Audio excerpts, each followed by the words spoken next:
Next up, we got middleweights throwing down here as we have Rodolfo Vieira coming in at minus 225.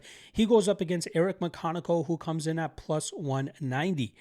Now, Vieira is coming off of a head kick knockout loss to Bo Nickel. Now, that was an intriguing fight because we didn't know, who would have success with the grappling, whether Bo Nickel would actually look to wrestle here, and he actually did. Nickel would go on get a takedown in the first round. I think he got 2 takedowns in the first round, but that was largely just pushing Vieira up against the cage, getting that back position, doing that whole waist ride type of position while landing good damage of his own. He even threatened with a tight guillotine that Vieira had to fall to his back to defend. And then in the second round, we saw Nickel outstrike Vieira, and then in the third round we ended up seeing him land that nasty head kick to get Vieira out of there. Vieira has made solid improvements since his UFC debut. He is 3-2 over his last 5 fights. Submission wins over Cody Brundage, Arman Petrosian. Then he came up short against Andre Petrosky. That was an interesting fight as both guys, high-level BJJ black belts, obviously Vieira on a completely different level than Petrosky, and we saw it play out largely as a striking battle where Petrosky was able to land a little bit more effective damage. Then Vieira came back against Trishan Gore, where he went 1 of 14 on takedowns, but I think he utilized the threat of the takedowns to start getting off on better damage on the feet, and that largely muzzled the approach from Gore, allowing Vieira to just beat him with a jab and cross over the course of 15 minutes. It was very impressive to see Vieira have that type of success with his striking, but I think a large part of it comes with the threat of the takedown, so maybe threatening with level changes and then landing some strikes on top could definitely help him be a little bit more successful.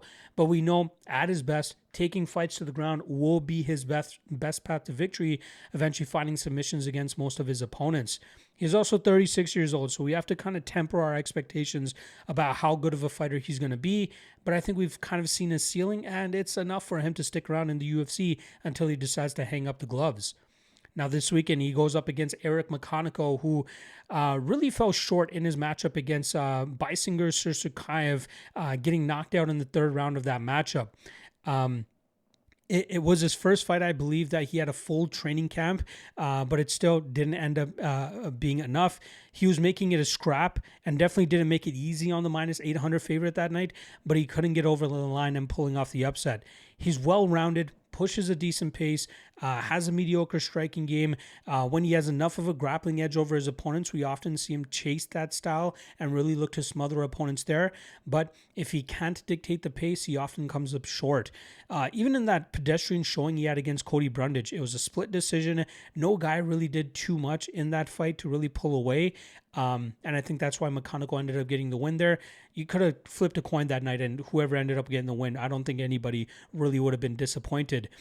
He's not as good as I originally expected him to be when he first came in on short notice against Nursultan Ruziboev, but he's trying to push. He's trying to push forward. He's trying to make things uncomfortable, but if he can't stick to his game, he often ends up coming up short.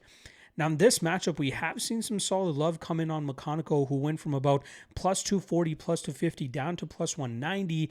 And I think it's because a lot of people expect him to keep Vieira from getting to his grappling and then outstriking him on the feet. But I think McConico just makes too many mistakes on the feet that will allow Vieira to jab his way into a takedown attempt. And I think it's just a matter of time before he's able to get McConico to the ground. Even with that said, I still feel a little bit uncomfortable with Vieira at minus 225. I find he will be able to get the fight to the ground and eventually get that submission. I just don't think at a 70% clip.